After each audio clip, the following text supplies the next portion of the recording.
Hello, everybody. Welcome to another edition of What's Going On. I'm your host, Tom D'Ambra. As always, we're very thankful you take the time from your busy day to view our program. My friends, I'd just like to do some shouting out to some stations that are carrying this program, and we want to say a hearty thank you so much for your time and your effort to educate the American people. I just want to stop reading this list right off to you. We want to thank CTV out of Wolfboro, New Hampshire, Leachfield TV out of Leachfield, New Hampshire, Lake Cam out of Lakeville, Massachusetts, NEK TV just north of here up in Newport, Vermont, SCA TV out of Somerville, Massachusetts, VCAM out of Burlington, Vermont, OPTV out of Oradell, New Jersey, LTV out of Fort Wayne, Indiana, and Fort Hays State University TV out of Hays, Kansas City. We want to say thank you so much, folks, for watching and carrying this program. My friends, we have my good friend and a person who is just a tremendous wealth of knowledge. We have Bill in the studio this morning. Good morning, Bill. Good morning, Tom. My friend, we haven't had a chance to chat before you got here, but a tremendous amount going on in the world, a lot of positive things in my view. But I think the one thing we've got to say, Bill, and the people on the other side who have been denying that there is a conspiracy, an organized, well-orchestrated, historical data, no denying it, there is a conspiracy against the people of this country and, for that matter, the world, isn't there? Oh, absolutely, absolutely. For those people that want to deny it, that are on the left, I'm sure they would have preferred Bernie Sanders, and they took care of him real quick. Right. And he looked like he might have got some kind of, I don't want to say payoff. I will. I will. But he certainly went along with it all after they totally stole it from him. Absolutely. And they did. And the whole thing was a rigged game, as Donald Trump was saying from the beginning. The other thing, last week, Bill, on the show, I actually went to the congressional record, which we do a lot, obviously. But I got 4 statements from the congressional record on the banking industry, or the bankers themselves from Bernie Sanders. And I said to the people, folks, they were not going to allow Bernie Sanders to be even never mind the Democratic National candidate, if you would, but they weren't going to put him in the position in the executive branch because at least, whether it be a facade or it was real, whatever, at least the facade was there that he was trying to, audit the Fed. He signed off on that, and he was doing some things with Ron Paul and down the road Rand Paul with regards to the Federal Reserve. So they were not going to let him in anywhere near that position, were they? Yeah, no, that was obvious. I confronted him years ago, and I caught him off guard because I was just a regular citizen walking in on him. But he's aware of what's going on, and it's a shame that he's decided to play ball with these people. And he has, because all of a sudden first of all, another thing about his campaign was he wants every business owner in this country to pay a minimum wage of $15 an hour. And he's never run a business. He's never really had a job besides politics. But the other thing was he realized, wow, it doesn't work out. I can't afford to pay my campaign workers $15 an hour, so I'll pay them $12 an hour. But all you people out there who have a business and make the struggles and take all the risk and pay all the taxes and all the insurances and all the alphabet agencies that you got to pay when you're self-employed. Of course, Obama will tell you, you didn't do that. Someone else did it for you. But when it came to reality, he really got a slap in the face that, hey, you know what? That our policies actually have consequence. And I wonder if he looked in the mirror on that and had any thought about, well, maybe this isn't just going to work, these mandates of minimum wage. And Bill, a lot of people don't understand that minimum wages have a detrimental effect on the economy and the purchasing power. Do you agree with that? Oh, yeah. The thing that's really funny about all this, if you go in and you take a course in college on economics, they tell you that productivity and supply and demand determine prices and wages. Mm-hmm. But yet those same professors show up at rallies like Bernie Sanders and demand $15 an hour for people, even though in their classroom they teach totally different doctrine. Right. Agreed. And the other thing about all these hoity-toity professors is that they've never had a business in their life. They have made a living off of academia. They've never gone out on the street. They've never even peddled, bubble gum for that matter. They're strictly, they got these shirts to hang on the wall, and they sell their facade. I know when I went to college, it was an awakening for me. I got out of the Marine Corps, worked daytime, went to school at night, I got into emergency medicine, which was great, but then there was other courses you had to take, and some of them I just shook my head like, this is fantasy land. There's no reality to what they're trying to present here. But on the other end of it, Bill, back to the awakening, they're getting a hard lesson. They can take their certs off the wall. They're getting a lesson of reality.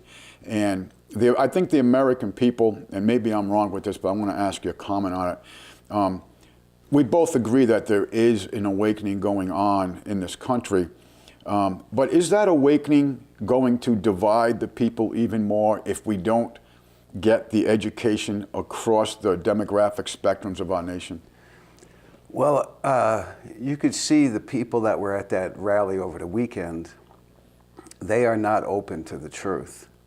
And it's just my opinion, but I think we're heading toward a severe conflict in this country. A physical conflict. Yeah. Yeah. And I agree with you. And when we study the New World Order, people behind it, the organizations behind it, George Soros. I did some research on this Million Mom March, Million Woman March, whatever you want to call it. And I went back to a year and a half ago and found that George Soros, whether this be part of his Purple Revolution or whichever, that this organization was put together well over a year and a half ago and financed through 50 plus different organizations. This, I believe, was to be Hillary's defensive corps, if you would. They never thought Trump was going to get in. It's always, everything they've done before has worked in the past for them. They always got in who they wanted. And they have consolidated so much power into the executive branch now. It's obviously easier to control one person than it is 535. So they consolidated all this power into the executive branch, and now they've lost that position to an outsider, to one who doesn't play along. As Newt Gingrich says, he has no obligation to them. He hasn't been through the sacred rituals and all this stuff that with the comment that he made. But my point here is that when going back and doing this research and understanding, okay, they really thought Hillary was going to get in. What was Soros, what was their plan at that point? And I really think that these women, these organizations, were to be like Hillary's going to implement policies, and if there was any kind of, opposition to it, they would just bring in these already funded, already put into place organizations to create chaos, and that's what they do. As we all know, order from chaos, it's what they do. And is that the last thing that they have available to them, to create more chaos, like you're speaking, to widen that divide and to create turmoil? That's where I see this going, unless we have effect. But do you agree with me, or do you think I'm out of base here? Yeah, no, this is the stated goal. And of all things, I found it in a book from 1798 called Proof of a Conspiracy by John Robeson. Yeah, exactly, yeah. In that book, they said they would destroy the family. And you saw the results in that march. Mm-hmm. Those women don't need men. They don't want men in their lives. This is being taught in the colleges. To help this be completed, they're putting chemicals in our food, in the water, in the air, in the plastics that hold the foods and the liquids. Mm-hmm. And they are making women into super women, hormonally. Mm-hmm. hormonally. And this is, once you get over the decades, you gather the information up and you look at it, you can see that it's a collective effort by the ultra controllers to divide the sexes, divide the races. Hence destroying the family. Yeah. And the family obviously is the foundational unit of our society. Absolutely, of any society. Right, right. And they've accomplished this very well. I mean, and people may think we're way out of bounds here, but if you look at the welfare system, if I hate using the word father, but let's just say the male person, if that father figure comes back into the household, what happens? All the funds are cut. But divide the family, and we'll supplement all you want. And by the way, if you have more illegitimate children, don't worry about it. We'll just keep supplementing it. Now, a lot of people are up in arms because one of the very first things that Trump has done is he ceased all the aid, foreign aid for abortions. Now, the average American may not know that their tax dollars were going to kill babies all over the world, particularly in Africa. That's one of the first things that Obama did. Being the black man he is, well, of course, I want to kill more black people. So, so that was one of the first things he did. And I personally am against abortion, but even if I was pro-abortion, which I'm not, why should someone else's tax dollars, excuse me, go to supplement the killing of innocents? And I was reading some papers, editorials this morning on the web, and boy, these Marxists are just up in arms over this. You know, they're not getting their sacrifice to Moloch. You know, do you know what I'm saying? I mean, it's terrible. And I look at some of the pictures of these women you're speaking of, and none of them are raising children. Do you know what I mean? I mean, they look like they are completely. They don't understand it, but they're completely indoctrinated, aren't they? Oh, absolutely. They have turned through the media the male figures in our culture into buffoons, especially through the television and movies. And this is going to have a detrimental effect.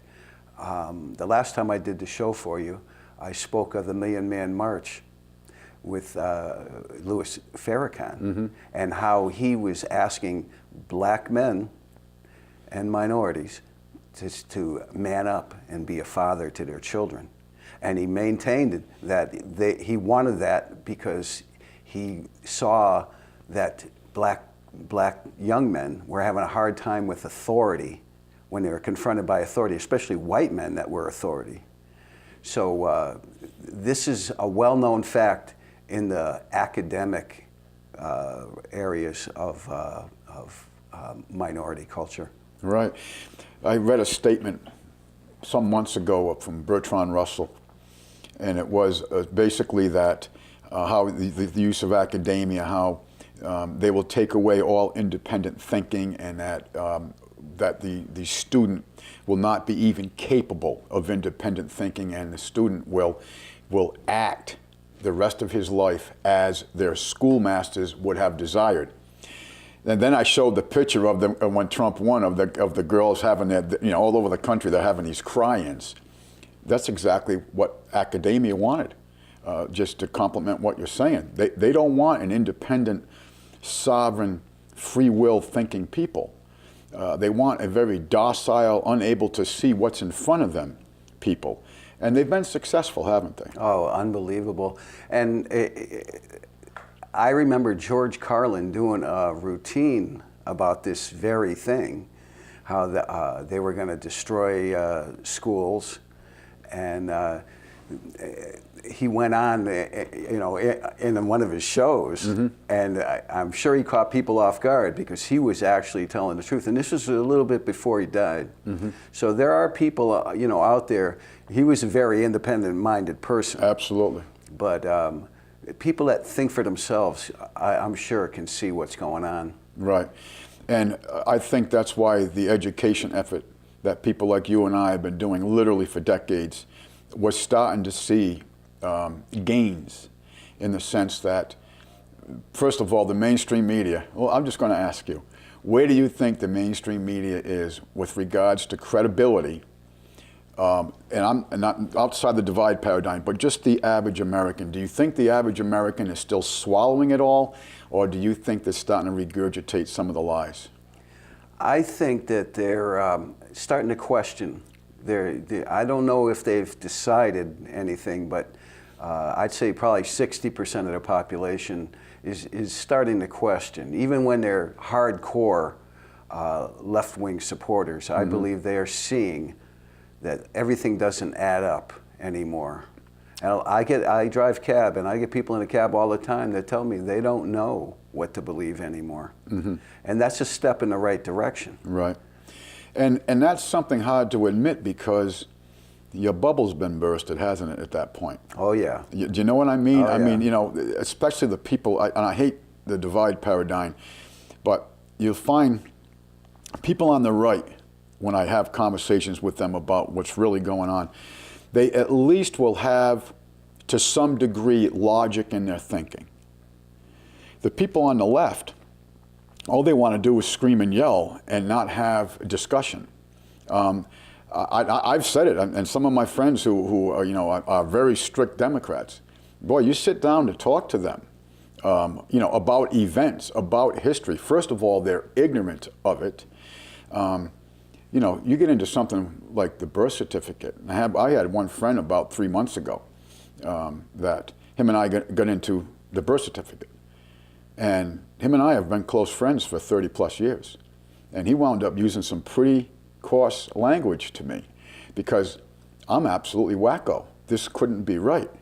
Now, when I showed him a hard copy of my birth certificate with Midwest Bank Note Company on the bottom of it, this is security paper, and then I got out my Black's Law Dictionary and explained what all this language was, guess what? I was still a wacko, and this couldn't have been, because they wouldn't do this to them. Yeah, that's the line. Our government would never do this. Right. And that is such, you know, I've known this since a friend of mine was in Vietnam, and he wrote me a letter. He was handing out auto parts, and he was in a hangar. And they put the body bags on the floor, and they were coming in with bricks of heroin and put in. Absolutely. Yeah, and that, I was 18 years old at the time, and it threw me, just like it throws people, you know, that won't admit it. Sure. And it took me probably a decade or two to actually come to grips with that. This conspiracy stuff was absolutely real. Right. And that's how I wound up in Cambodia, because we were protecting, when the Khmer Rouge and Pol Pot came into play. By the way, who financed Pol Pot? We did. But we weren't there to help like the Hmongs or any of them people. We were there to protect the Triangle. And what happened when we went into Afghanistan? What's the second area that we protected? Well, Richard Armitage got $250 million to protect and help the Northern Alliance, who were the people that were growing the poppies for us. Mm-hmm. And you know, when we went into Afghanistan, I was a captain on local fire department at the time, and we were having training, medical training, and I said to all my compadres, I said, within a year, you're going to see, even up here, in rural northern New England, you're going to see so much heroin, because the number 2 spot in the world for the growing of poppy is the Golden Triangle in Southeast Asia. The number 1 is the Golden Crescent in Afghanistan. Now, most people don't know this, but the Taliban had outlawed the growing of poppy for 14 years, and the CIA and Mossad were losing a lot of black ops money. And that's why all of a sudden we had this big heroin epidemic, because it was the best the U.S. government could bring into the country. And it was same thing that went on with the cocaine back in the 70s and 80s. Yeah. You know, we all know about Mena, Arkansas, and the governor who protected that whole operation, kept the locals away from what they were doing. And what'd they do to him? Well, we'll just make him president of the United States. Of course, I'm talking about Bill Clinton. Yeah. So it is hard to fathom that our government. Well, it ain't our government anymore, my friend. As you know, it's their government. Yeah. We're trying to get our government back. We've lost the strings, the controls of our government. And I know you and I agree on this, but I want to bring it up anyway, Bill. And that tool, besides all the indoctrination, the public fool system, all the rest of it, but the number one tool that they have for the power over us is the issuance of the medium of exchange. And I'm not going to use the word dollars. M. Shah Rothschild said it the best, give me control of a nation's currency. I care not who makes its laws, because he's going to be controlling it all. So while we're touching this, I said a couple of weeks ago on this program that one of the big things that Donald Trump has got to do, if he's really going to drain the swamp and clean this up, is take away the issuance, the power of the issuance of the medium of exchange to a government-issued, non-interest-bearing script. Thoughts on that? Well, I carry a couple of non-interest-bearing script in my wallet to show people that there is such thing as debt-free money. And I have a book called The Lost Science of Money. It's almost 800 pages at home. And in it, it says it'd be as simple as just the government printing dollar for dollar and handing the Federal Reserve notes back to the Federal Reserve. But the only thing I worry about is the people that have tried to do that in the last century or so have all ended up dead or with armies overrunning their country. Agreed.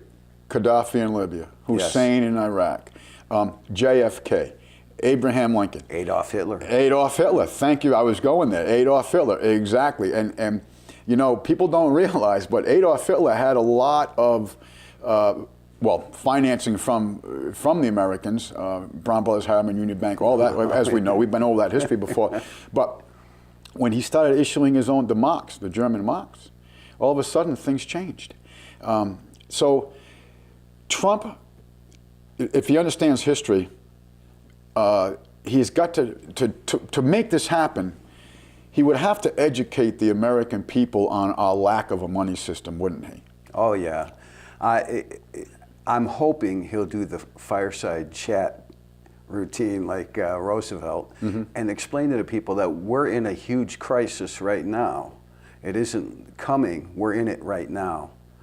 And we need to a super effort to educate as many people as fast as possible while he's in office. Bill, why do you think they don't teach this in economics in school?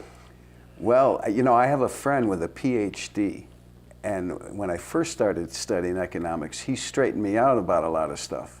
Well, currently, in the last couple of years, he's called me several times wanting to know what's going on because right. He knows they didn't ever teach him. I explained the whole thing to him, how they stole the currency, stole the gold through the Federal Reserve contract. And it was all, he had never heard any of it. Right. And he had a PhD in economics. Right. Bill, I have a friend of mine, we went to Paris Island together, and then we went our own ways, and I didn't see him till, many years later overseas, and then many years later. But he went on to school. I got into emergency medicine, and he got into finance. He went to college he has a degree in finance. So meet up with him sometime later, and good to see you, having a chat, and what are you doing? Oh, I'm working rescue. What are you doing? Oh, I got my own mortgage company. Oh, great. Let's get together, have a meal and a beer. Sure, wonderful. Well, we go out, we have having a good time, and we start talking about mortgages. So I says to him, that's an interesting word, huh? And he goes, what do you mean? I said, mortgage, death pledge. What are you talking about, he says to me. And I said, well, then we get into the whole money system, or lack of, as I like to say. And this guy, he didn't even know the Federal Reserve was a private bank. He really thought. As a matter of fact, he thought must have lost my marbles somewhere, because of course it's part of the government. It even says it is, federal. And I explained how Paul Warburg put the name in deceitfully, all this stuff, and couldn't get it to him. So after he actually asked me if I'd be interested in doing some work with him, You know, and I said, sure, I could, you know, I have, being an EMS, you have spans where you have, you know, 2-3 days off and you're working for 2, 3, 4 days. So I did. And we had some very, very interesting conversations. So he then wanted me to open up an office here in Vermont. And we went over everything, and I told him no. I said, because this whole thing ain't got a year or two left in it. And he said, what do you mean? So I explained to him. And then he says, well, he says, if that happens, all this is gone. And he said, that's never going to happen. They have too much to lose. He goes, if there is a they. Well, 2.5 years later, it all strikes. His company is defunct. His 16 lenders that he used to have, there's one still in business. And now here's a guy with a degree to hang on the wall, 14 years in the mortgage industry. And he actually called me up and said, how in the H did you know this? I'm completely caught off guard. I've lost my company. And my lenders have even shut down. How'd you know this? I said, I get my information from people who don't get disinformed from the public school system, and I don't care what level it is, college or kindergarten. I really don't care. If you got a gentleman with the PhD, and I got a friend with certs to hang on the wall that was in the mortgage business for 14 years, all in economics and finance, and they had no understanding of it, completely deceived, we have a lot of work to do, don't we? Oh, yeah. I have a friend that's a property assessor in Bradford, and he also sells property. He's a real estate agent. And I asked him if he had ever seen anybody come into a courtroom and ask to see the note that they'll vacate the house if they can just view the note with their signature. And the lady, he was sitting in court giving her moral support. The company couldn't do it, and the judge gave her her house. And so it takes things like that. And this guy now knows that I know what I'm talking about. Right. Before, he sort of fluffed me off. Mm-hmm. But now, after he sees a judge giving a woman a house for free, you know, right, right, he knows that what I'm talking about is real. But it's going to take things like that to happen. And I don't know if there's, I mean, I know there's a lot of people that are aware of the conspiracy through shortwave radio and mm-hmm. the internet and stuff, but the level of what they understand isn't quite up to snuff where they can actually disprove the other side coming at them. Bill, where do you think, I hate using this word, but law enforcement, the LEOs, law enforcement officers, I hear on shortwave and the internet, and I go to a lot of sites with regards to the military, and there appears to be a strong awakening in the military. Of course, they're the ones getting shot at. Yes. So when you got bullets singing by your head, that usually makes you wake up. What about the LEOs, law enforcement? What do you think we're gaining in that sense? Because that's going to be vital to me in my thinking, that they understand the system and the ploy. Well, I think that the people in law enforcement, I'm not saying that they're all awake, but I would say what woke a lot of them up this past summer was the shooting of 5 Dallas police. I think they realized that there's something really wrong going on. Yeah, and by the way, now that you bring that up, I don't know if you saw this, but they were tied into the people who did the shooting. I know it was supposed to be one guy, ha ha ha, but the people who did the shooting were actually tied into that MS-13 gang. Rather interesting, because who did Obama meet when he didn't go down and meet Rick Perry when he was governor? When he went to Texas, he met the guy who was in charge of MS-13 in Texas, but he didn't go meet the governor of Texas. It's very interesting. Yeah. And the other thing, I think what they're trying to do with these unfortunate that these cops are just being murdered. There's no other word for it. They're being murdered. They're murder. I think that's part of, you're seeing the result of the divide paradigm with regards to race that they've implemented in this country, to format more divide, if you would, between LEO, law enforcement, and the people. Do you see that extra step that I'm talking of? Oh yeah, yeah. I'm at a point where I know, driving in town here for a living, I've met several police, and I would no more bring up what we're talking about for fear of they would consider it harassment.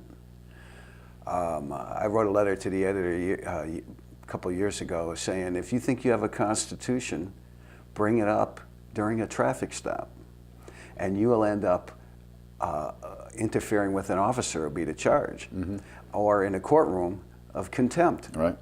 And just that alone, people have to realize that the police know they're operating under the UCC.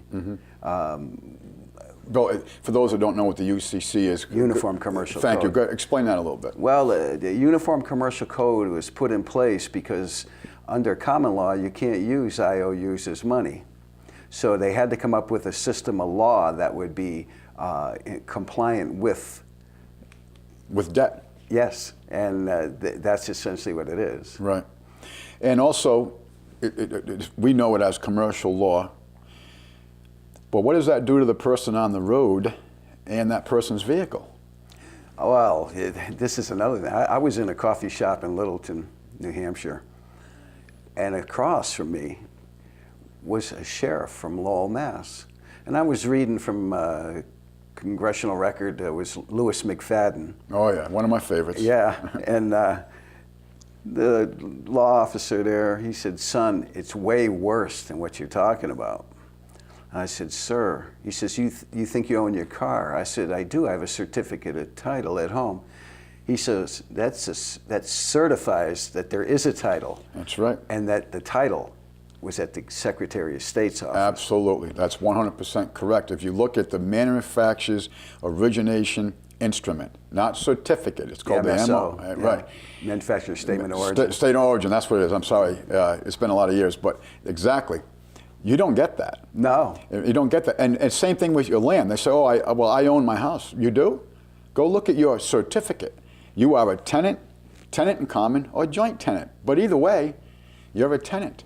And that's why you have to put up with all these alphabet agencies that come in and inspect what you've done to their property. And if you made improvements on it, well, they're gonna put a levy against you for it. It's called property taxes. Yes. You know, if you really own something, you would tell them, people, get off my property. Yeah. And I'm not paying my extortion fee every year because I own this. You don't own this. We used to have a thing called the allodial title. We don't have that no more, do we? Land patent. Yeah. They've created a situation, and it's all connected to the bankruptcy of the United States. Agreed. And Senate Document 43, just to bring it up. That's what, March 9th, 1933, Senate Document 43. All property is in the state and subordinate to the necessities of the state. It says it right there. And this is all, I recently had a lawyer in the car, and I told him what I know. And what I told him was, we created the contract with the Federal Reserve. They were going to give us IOU money that we had to return to them. And one clause for the interest was we had to pay in gold. In gold, correct. 20 years later, we didn't have enough gold to pay the interest. So Roosevelt called in the gold, and so... at the threat of duress on the people. Yeah. Right? And they ended up using us as the collateral, hence the birth certificate. Correct. And which, by the way, winds up in Basel, Switzerland. When you get to the end of it, the Bank of International Settlements. Yes. But go ahead, I'm sorry. And the thing about it is, under law, if you use somebody else's property, they have a hidden claim called hypothecation.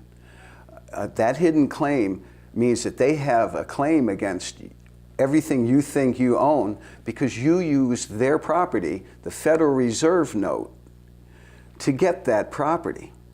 So people don't realize that they don't own what they think they own. No, we don't own anything. No, not even ourselves. Well, not even ourselves, No. Right. As a matter of fact, we actually represent a commercial entity, as you know, called the straw man. Yes. Don't we? Yeah, and that's why everything is uppercase black ink. You know, your driver's licenses and all these things, you get a notice from the government, it's uppercase black ink. Well, there's a reason for that.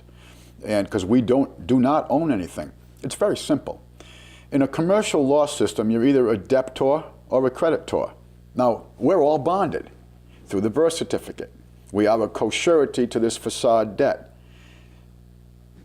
Sorry, in a commercial law system, debtors cannot maintain possession. They cannot own anything, can they? Yeah, no standing in law. That's right. They have no standing in law whatsoever. It's terrible. So are the American people, Bill, and we're just touching the surface here. I know you and I have had some conversations, and we presented all this information verbatim through law books and legislative page and the congressional record and Senate Document 43, like I just spoke of. Is the American people, are they going to be able to, first of all, they've been so dumbed down through this expensive public fool system. Are they able to, number one, even have the intelligence to understand the terminology? And if they can't understand, to go to a law dictionary and look it all up? It's quite a task, isn't it? Well, what's the worst part is I run into people that seem to be interested, but they only have one toe in the circle. I'll give them videos or books, and they never get around to it. They don't have time. And all that's going to happen is, we've lost everything, and it's just going to continue to be more obvious. Maybe somewhere down the line, when it gets real obvious, they'll pick the book or the video up, but I think that it'll be way too late when that happens. And Bill, I guess we're coming to what Albert Pike called a culmination crisis, because the more people we educate, the more it forces their hand, and we're going to get to this point where it's going to culminate. Yeah. And that brings us back to our first topic here we had today, which was what I'm calling a potential civil war amongst our society in this country. Can we divert that process with education? And I'm not talking about the dumbed down public fool system. I mean real education. Well, I would hope that Donald Trump, I know he knows all this stuff. I'm sure of it. I've heard him talk, and not in the regular media, but in the alternative press. Mm-hmm. And the regular media is not going to touch this subject. No, they aren't. No. And he is. If he doesn't do it, it would require another leader after him to be in the same state of mind or more in tune. Mm-hmm. And I don't know who's going to step forward. I just don't see any. I mean, we're aware of this, and we know of a lot of people that know this, but somebody that can sort of squeak their way into a position of that much power, I'm not sure that that's going to happen. And one thing we do know, and history shows this, is that they're going to do all they can to make sure it doesn't happen. Oh, yeah. Which makes them even more dangerous. Oh, they are dangerous. And all you have to do is look at the kind of hate that the women were spewing at that rally, calling, you're an effing white male, you have no right to speak, ladies, when your car breaks down, or your house is broken into, or it's on fire, you call a patriot. You call somebody to save you. So you can hate men, but in the long run, you're going to need one someday. Absolutely. And vice versa, and we need women. Oh, I love women. Right, exactly. And the whole thing, Bill, with I'm very concerned about is this crisis that is looming over us. And they have a lot of things at their disposal. This whole system is built artificially. They've been keeping it up artificially. It could collapse with the turn of a knob. Yeah. So they can collapse this whole system because they have been holding it up artificially and blame it on Trump. And you got to wonder if the American people are that ignorant and gullible to believe that all of a sudden, out of the blue, they wake up one day, and it's Black Friday, if you would. That's something that I'm very concerned about, because just think, Bill, what would happen to every city in our nation if they cut off the welfare checks. If the welfare checks didn't show up one day, what would happen? Yeah, that is a very concerning thought. But if you look at George Bush, when we had the 9/11 event, a lot of people seemed to be waking up, and they voted for Obama. And Obama came in and just continued the program, and he used his skin color as cover. Absolutely. And the people went along with it, and he brought those people by the nose right up to where we are right now. And very few people on the left saw through it. I mean, some did and some woke up, but most of them are still there. I mean, I've asked people so many times, explain why the borders are open, why the jobs are gone, why are they bringing in all these people from terrorist areas? And we know they've brought them in before, like in Oklahoma in 1995. The motor building, absolutely. Yeah, and so they have a history of bringing in terrorists to do things to make us go along with their program. Comes right down to the Hegelian dialectic, doesn't it? It does. That's what it is. Bill, why don't you explain that to the people? Well, I usually explain it as, I'll say I'm 5 feet tall, I go into the fire department. And they say, well, you got to be 5'1". You have to be X number of pounds, and we can't hire you. So I go out up the hill from the fire department, I light a barn on fire. And I wait for them to get there. And I act like I'm just driving by, and I see, and I run in, and I'm helping them. And they turn to me at the end of that, when they put the fire out, and they say, you did so good, we're going to waive that requirement. You're on the force. So I wanted to get in. I didn't meet the requirements. I created an incident, and then I'm there. Problem, reaction, solution. Correct. Yeah. Create a crisis, get that emotional response they want from the people, and then the people will welcome their solution that was predetermined and agreed upon because of that crisis they developed to get that emotional response. Oh yeah, yeah. This has been going on for a long time. Absolutely. I've handed out several videos on the USS Liberty lately, and people won't watch it. It's a long time ago, but it explains how exactly the same thing happened in New York on 9/11. Sure.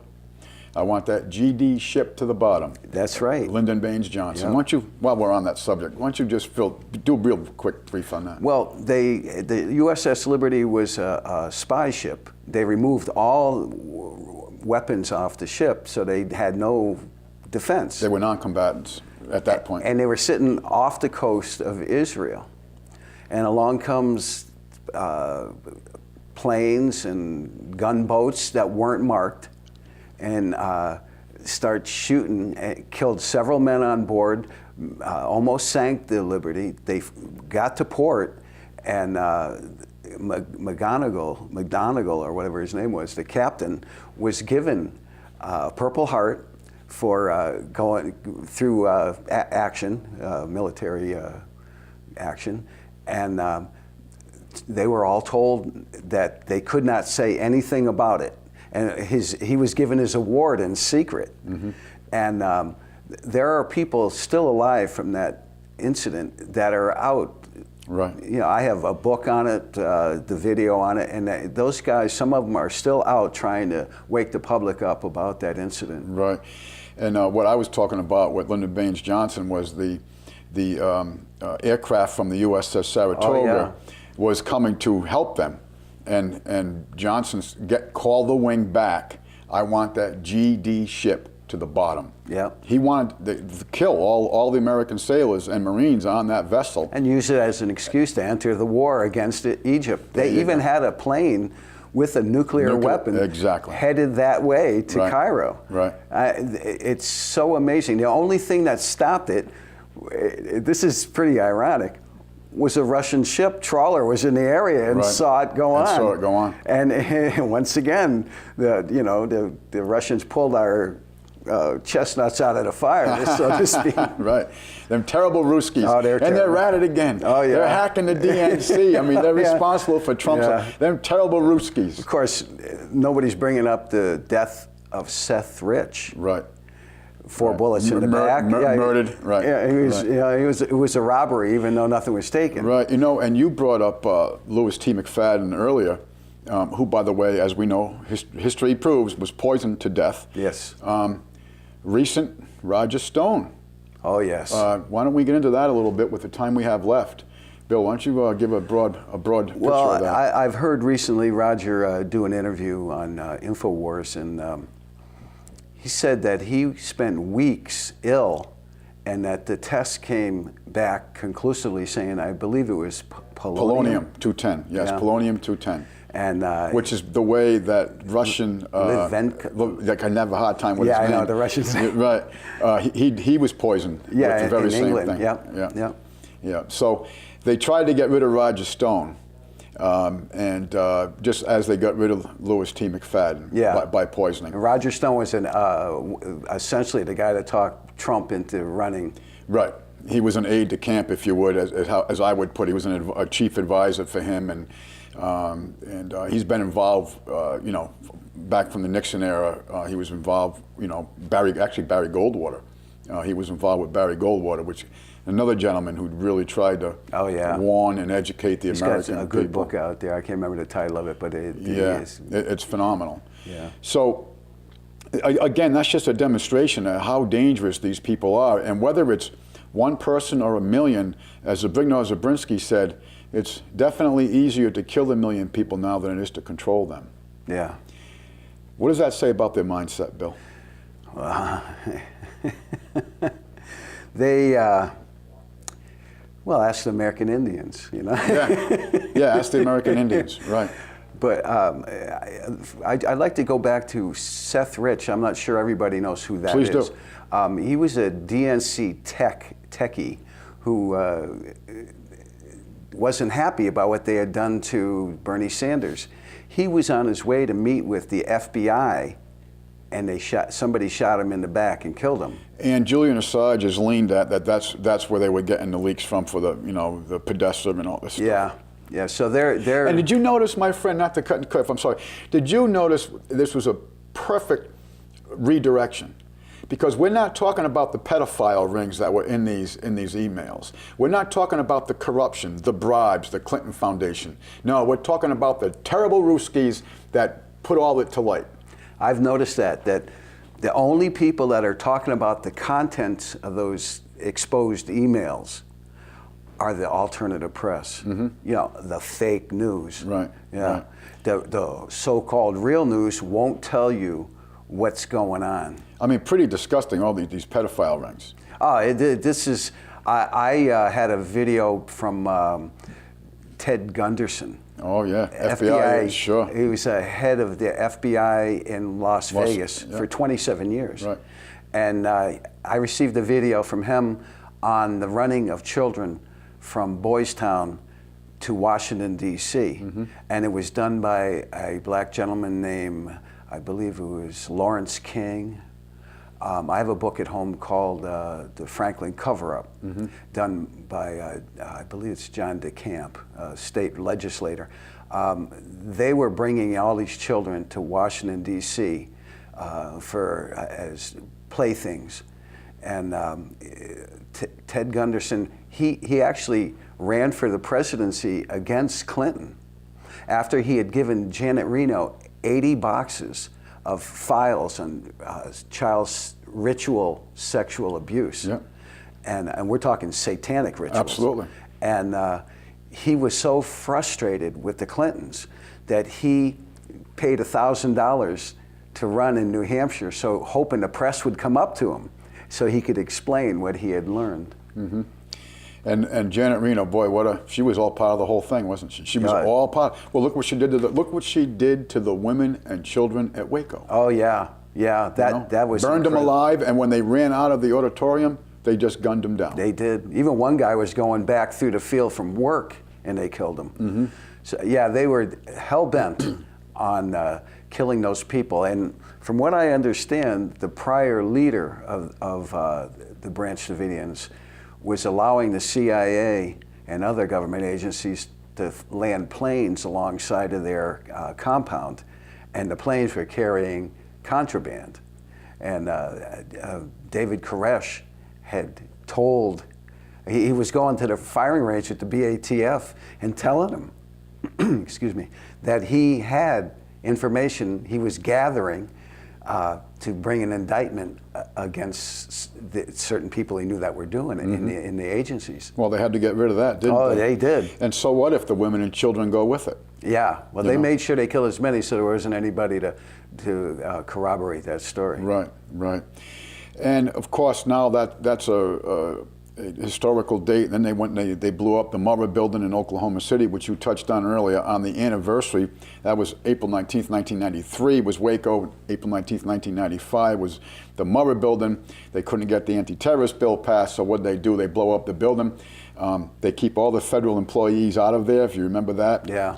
But they had the daycare center open so they could kill the children and they could get the pictures they needed to get that Hegelian dialectic emotional response they want from the people. Yeah. And what happened the very next week? The anti-terrorist bill passed without a problem. Yeah. And this is what they feed off the emotions of the people. Bill, we don't have a lot of time left, my friend. I always like to close because you're just a wealth of information and you're very inspiring to me. And why don't you got about 3 minutes, why don't you go ahead and speak to the people? Well, obviously, I come in here because I am totally disturbed with what I see going on in my society.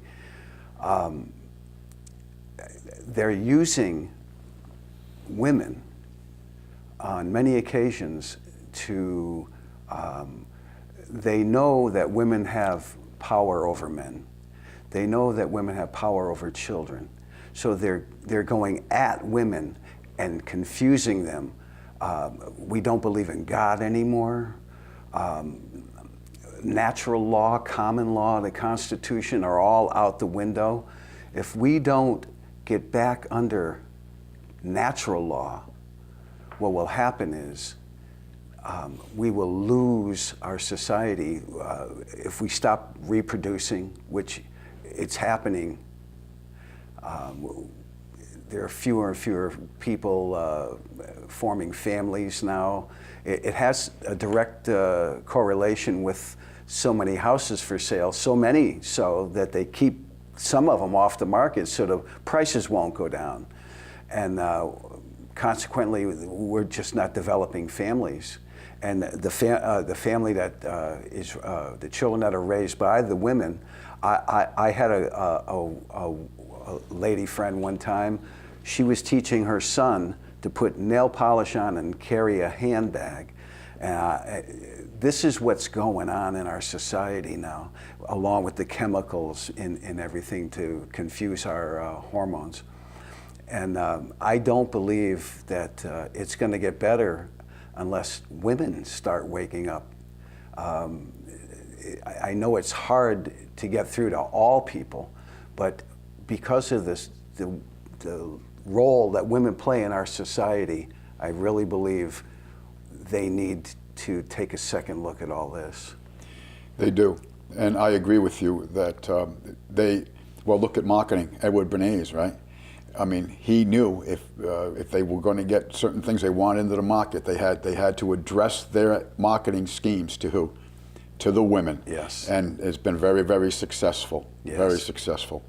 Bill, I want to thank you for coming. It's always great to do a program with you. It's great to see you, and we got to get you on here solo so you can just be your wealth of information that you always are very, very soon. And just in closing, Bill, I would just want to say to you that you've been in this battle a long time, and you've sowed a lot of seeds, and we're starting to see the growth from all the seeds that people like you and I have, and Stanley and Bill and others, that we've sowed the seeds and we're starting to see the positive results from it. So we'll keep up the education battle. Yes, we will. All right. Folks, thank you so much for watching our program. We always close in asking you to seek truth, to obtain knowledge and manifest kindness to your fellow man. And we always close in reminding you that your government is your responsibility. We thank you for watching. Got to read between the lines. Got to read.